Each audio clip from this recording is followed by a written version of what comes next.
Pemirsa, malam hari ini kita kedatangan 3 orang tamu, tokoh partai politik tentunya, dari partai dengan nomor urut 3 di pemilu 2014 ini, yang berharap masuk 3 besar hasil pemilu nanti, dan mereka adalah 3 tokoh dengan suara terbesar dalam pemilihan raya PKS. Kita berikan tepuk tangan kepada Ahmad Heriawan, Anies Mata, dan Hidayat Nur Wahid.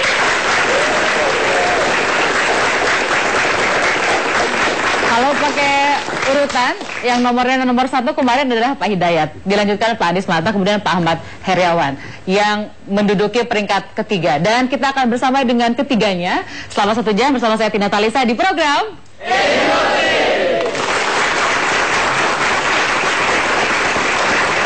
Kepada ketiganya kita akan bertanya apa yang ditanyakan masyarakat. Kalau bapak-bapak kan tokoh partai politik elitis, tapi ada pertanyaan biasanya berhubungan dengan family values, nilai kekeluargaan atau nilai keluarga, di antaranya soal perempuan.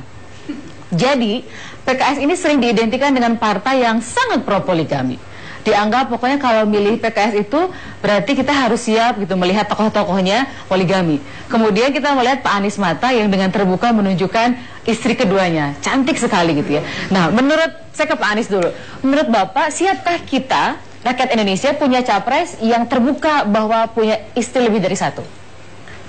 Jadi pertama kita harus menempatkan dulu isu poligami ini sebagai hukum agama yang tidak bisa ditolak atau dinafikan atau didegasikan oleh hukum apapun. 1. Yang kedua, walaupun begitu kita juga harus menempatkannya sebagai pilihan pribadi. Dan yang ketiga, menurut saya, masyarakat kita sekarang ini bisa membedakan antara public life dan private life. Apa yang menjadi pilihan pribadi Anda, sepanjang itu tidak mengganggu public life Anda, pencapaian Anda sebagai pejabat publik, itu tidak akan menjadi masalah. Waktu pilkada gubernur Jawa Tengah kemarin, kita menginsert satu pertanyaan dalam survei yang kita lakukan. Apa yang menurut Anda merupakan liability bagi seorang kandidat? Ya, artinya kelemahan bagi seorang kandidat. Kita memasukkan isu poligami. Hasilnya adalah 0,5%. Jadi artinya rakyat nggak peduli? Artinya sekarang ini masyarakat tidak lagi menganggap itu isu penting. Dan saya mau cerita Mbak sedikit ya. Boleh. Waktu Bung Karno jadi presiden pertama kali dulu itu kan, Bung Karno itu kan justru menikahnya itu setelah jadi presiden. Tapi yang unik, Bung Hatta itu masih bujang waktu jadi wakil presiden. Beliau menikah itu kalau nggak salah November tahun 45. Setelah Indonesia merdeka bulan Agustus. Indonesia merdeka ya. Jadi waktu beliau dilantik sebagai wakil presiden, dia nggak punya istri. Baru menikahnya bulan November itu gitu. Artinya begini, varian-varian private life seperti ini itu banyak dalam kehidupan para pemimpin politik kita. Dan sejauh ini menurut saya orang-orang tidak menganggap itu penting sepanjang pencapaian dalam public life Anda itu bagus. Saya mau ke Pak Ahmad Heriawan, karena pada saat tadi Pak Anies Mata bilang bahwa masyarakat sudah bisa membedakan public life dan private life, Bapak agak tersenyum. Kenapa Pak? Karena pengen ikutan Pak Anies Mata, pengen nambah gitu Pak istrinya. Ya tentu saya sepakat ini adalah hukum agama di atas hukum-hukum yang lainnya. Pada saat yang bersamaan juga ini adalah pilihan pribadi. Tapi menurut Bapak berpengaruh nggak? Kalau menurut Pak Anies nggak berpengaruh, di Jawa Tengah kemarin nggak berpengaruh. Menurut Bapak pengaruh nggak soal perempuan atau istri sah dalam poligami ini? Saya melihat ada pengaruhnya. Oleh karena ada pengaruhnya, maka orang banyak meributkan isu tersebut ya. Waktu kemarin di Pilgub Jawa Barat, salah satu isu yang membuat isu dan membuat kampanye hitam akan menjatuhkan pasangan Aher Deddy Mizwar, itu isu poligami. Karena identik sama PKS mungkin Pak dianggapnya? Saya tidak paham. Itu urusan mereka yang buat isu ya, yang buat kampanye hitam. Yang jelas ada selebaran yang menyatakan saya punya istri 2. Ada selebaran juga dengan foto-fotonya punya istri 3. Ada bahkan 4. Padahal Pak? Padahal 1. Kirain padahal lebih dari 4 gitu. Ya. Saya mengira bahwa mengapa isu itu dimunculkan, mungkin menurut yang membuat isu dan kampanye hitam itu akan ada pengaruhnya untuk mendowngrade seseorang di pemilihan gubernur yang lalu. Tetapi ya tentu isu tersebut berpengaruh atau tidak, atau seberapa jauh pengaruhnya, tentu survei yang akan membuktikan. Dan ujungnya adalah Bapak menang pokoknya ya, jadi gitu. gubernur lagi. Ya, dan isi saya tetap satu. Pak Hidayat.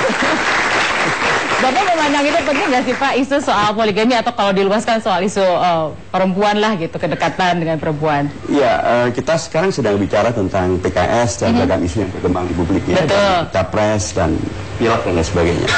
Kalau publik bisa melihat sekarang kami di sini bertiga. Iya. Demokrasi biasa mengenal apa yang disebut sebagai mayoritas. Dari kami bertiga ini, mayoritasnya tidak berpoligami.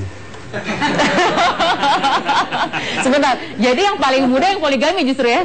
Yang usia paling muda kan Pak Anies di antara bertiga, betul. Jadi Pak Aher sama Pak Hidayat kalah sama Pak Anies dalam hal ini. Saya ingin mengatakan bahwa dalam konteks demokrasi, kalau voting kan yang voting itu yang menang yang suara terbanyak. Jadi sebenarnya Bapak sebetulnya nggak setuju juga poligami ya Pak ya? Posisinya adalah, tadi kalau Pak Anies menyampaikan pilihan pribadi dan arti ajaran agama, saya harus menegaskan bahwa publik jangan kemudian dibenturkan menjadi seolah-olah PKS itu identik dengan poligami. Tapi itu berpengaruh nggak buat publik menurut Bapak? Misalnya nih, keluarlah nama capres entah siapapun dari PKS lalu poligami, kira-kira akan berpengaruh nggak buat pemilih? Ya, nanti akan dibuktikan ya, apakah berpengaruh atau tidak. Tapi yang jelas, publik harus diingatkan bahwa di PKS tidak pernah ada perintah untuk poligami ataupun juga larangan untuk poligami. Itu ada pilihan pribadi. Jadi dan dari Anies... mayoritas dari pengurus PKS juga tidak poligami. Dan sebelum kita ke Pilpres, harus diingat bahwa kita akan ke Pileg. Baik. Dan konteks Pileg, Pak Anies beliau tidak berkenan untuk dicalonkan sebagai anggota legislatif. Pak Heriawan sudah jadi gubernur. Yang dicalonkan adalah saya sebagai anggota DPR dan saya tidak poligami. Jadi kenapa kemudian kita harus melompat PKS identik dengan poligami? Padahal sebelum kita ke Pilpres ada Pileg dulu, dan di antar calonnya adalah saya yang tidak poligami. Oke. Saya mau berikan kesempatan, Teh Peggy sudah semangat dengan kalau senyumnya sih senyum-senyum anti poligami. Ya. Kita harus jeda dulu, kita akan kembali sesaat lagi di program.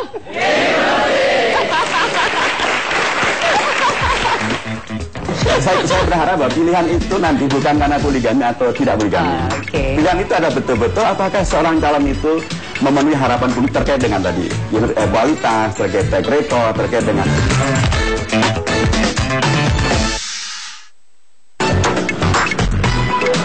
saya berharap bahwa pilihan itu nanti bukan karena poligami atau tidak poligami. Pilihan itu ada betul-betul apakah seorang calon itu memenuhi harapan publik terkait dengan tadi kualitas, terkait track record, terkait dengan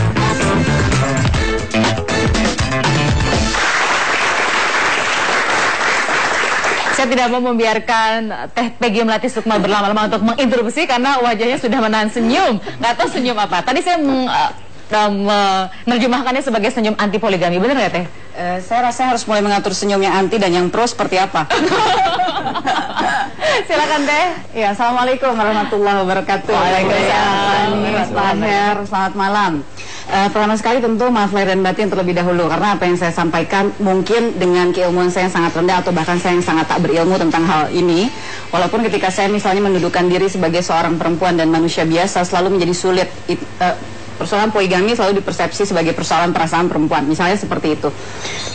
Tadi saya tertarik dengan yang disampaikan oleh Pak Anies mengenai private life dan public life. Saya juga sekali lagi mohon maaf, ilmunya sangat rendah. Tapi kalau tidak salah, seringkali ayat dalam Al-Quran surat An-Nisa ayat 3 yang dikutip sebagai izin tentang melakukan poligami tersebut, istri 2, 3, 4. Tapi saya juga mencermati bahwa pada ayat tersebut selalu ada kata adil. Jika dirasa bimbang atau khawatir tidak dapat adil, maka cukuplah dengan satu, misalnya begitu. Kepada Pak Anies terutama, Pak, karena di sini ada kata bimbang dan kata adil. Kita tentu mengharapkan memiliki pemimpin yang tidak bimbang-bimbang terus dalam segala sesuatu. Sehingga keputusan Pak Anies misalnya memiliki istri lebih dari satu, dalam tanda kutip mudah-mudahan dianggap sebagai Pak Anies tak merasa bimbang untuk tidak berlaku tidak adil begitu. Tapi Pak, kata adil itu sendiri juga termaktub di dalam Pancasila, Pak, sila kelima begitu, keadilan yang ditambahkan dengan sosial. Sehingga saya sebagai calon rakyat yang akan dipimpin Bapak menjadikan adil ini sebagai salah satu karakter yang akan saya lihat pada pemimpin saya. Lalu bagaimana misalnya kita bisa meyakini Bapak sebagai pemimpin kami, lalu kami bisa belajar tentang implementasi kata adil dari Bapak-Bapak sekalian yang kami ambil dari pelajaran misalnya private life Bapak. Karena Siap. Sila kelima itu public life begitu. Tepuk tangan loh Teh Peggy, semangat sekali. Pak Anies silakan Pak. Adil Pak. Jadi kalau dalam perspektif fikih Islam, standar adil itu ada dua. Satu yang terkait dengan pembagian nafkah, satu lagi yang terkait dengan pembagian hari. Ya. Di luar dari itu yang menyangkut masalah perasaan itu tidak ada standarnya. Makanya Quran juga menstate bahwa walan tastati'u an ta'dilu walau harastum. Kalian tidak bisa berlaku adil walaupun kalian berusaha dalam hal perasaan. Fala tamilu kullal mail. Makanya jangan condong ke salah satunya terlalu berat. Fatazaruha kal mu'allaqah.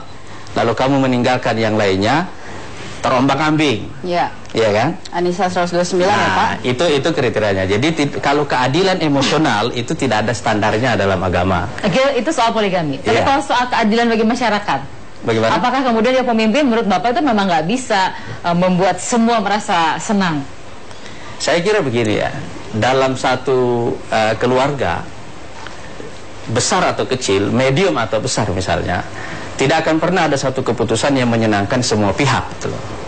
Tetapi Anda mesti melihat bahwa di dalam Islam itu ada penghargaan yang tinggi kepada kebebasan individu. Makanya di dalam Islam juga ada hak bagi perempuan misalnya untuk menuntut perceraian jika dia merasa tidak puas dengan kehidupan di dalam satu rumah tangga itu, termasuk jika alasannya adalah dia tidak mencintai suaminya. Itu satu ya, itu prinsip prinsip dasarnya. Jadi kita harus membedakan dulu keadilan dalam perspektif legal dan keadilan yang bersifat emosional. Saya sendiri Mbak dulu waktu mau menikah, saya berdiskusi dengan istri saya dan anak-anak saya selama 4 tahun. Baca Pak di Twitter itu sampai 500 gitu ya Pak. Kira-kira ceritanya persis seperti itu ya. Artinya saya memberikan hak kepada semua orang yang ada dalam lingkungan saya yang akan mendapatkan dampak dari keputusan saya ini. Pertama istri saya, kedua anak-anak saya, orang tua saya, saudara-saudara saya semuanya. Dan yang kedua, saya juga melakukan istikharah. Kemudian setelah itu saya bermusyawarah di lingkungan partai gitu. Jadi pokoknya Bapak sudah melakukan segala aspek. Semua langkah-langkah dalam proses pengambilan keputusannya itu membutuhkan waktu diskusinya. Pak Hidayat ditanya nggak Pak Hidayat? Ya, sama Pak Anies membahas poligami. Begini, tentu saja pada waktu Anies tanya partai, kirain nanya juga sama Pak Hidayat sebagai majelis syuro. Ini tentu tidak selalu majelis syuro gitu ya. Kalaupun ada, pastilah mungkin beliau ke ketua majelis syuro sebagai dalam tanda kutip yang memimpin kita semuanya. Atau mungkin dibicarakan waktu itu dengan pimpinan partai sebagai beliau menjadi bagian. Pada waktu itu saya tidak di posisi itu. Ketua MPR waktu itu beliau. Ya, saya berada di luar itu. Jadi pokoknya Pak Hidayat tidak termasuk dalam putusan poligami Pak Anies. Jadi kalau mau milih Pak Hidayat karena anti poligami, pilihlah beliau. Enggak juga. Iya, enggak juga ya. Begini. Jadi saya berharap bahwa pilihan itu nanti bukan karena poligami atau tidak poligami. Pilihan itu adalah betul-betul apakah seorang calon itu memenuhi harapan publik terkait dengan tadi kualitas, terkait track record, terkait dengan sekarang kan survei banyak yang kemudian mendeklar gitu. Apa sih yang diharapkan oleh publik bangsa Indonesia terhadap calon presiden yang akan datang? Diharapkan dalam masalah kecerdasan, ketegasannya, kejujurannya, keberaniannya, track recordnya yang bersih dan lain sebagainya. Itu yang saya kira harus dijadikan sebagai rujukan pilihan yang soal poligami. Ya itu bagian-bagian yang boleh dijadikan sebagai tolak ukur, tetapi jelas sekali rakyat Indonesia juga sudah rasional. Mas Burhan, sebentar dulu Mas Burhan, ini ada kawan saya, ini rutin selalu ada Iin sama Uup. Silakan Iin sama Uap. Iya, sebentar nih. Mau tanya sama Iin. Iin, kamu kalau pilih parpol atau capres yang kayak gimana? 1, Iin nggak mau yang nggak adil, harus adil. Setuju penonton? Terus apa lagi, Iin? 2, harus anti korupsi. Setuju penonton? Terus apa lagi? Yang 3, anti poligami. Emangnya kenapa, In? Iin mah pusing kalau ntar presidennya istrinya banyak, ntar ibu negara ada 5 gitu. Ya amit pusing, fotonya banyak, teteh. Oke. Silakan Mas Burhan. Ya, kita punya 2 tokoh referensi. Keduanya adalah tokoh nasional, bapak bangsa, satu Soekarno, satu Natsir. Soekarno adalah figur yang sangat rasional, cenderung liberal dalam menafsirkan agama, dan dia satu masa pernah tanda kutip mengharamkan poligami. Tapi secara faktual justru dia poligami. Sementara Natsir adalah figur yang dari awal tidak menolak poligami sebagai bagian dari hukum Allah, sepanjang hidupnya nggak pernah poligami. Nah, yang saya katakan adalah soal tokoh politik masing-masing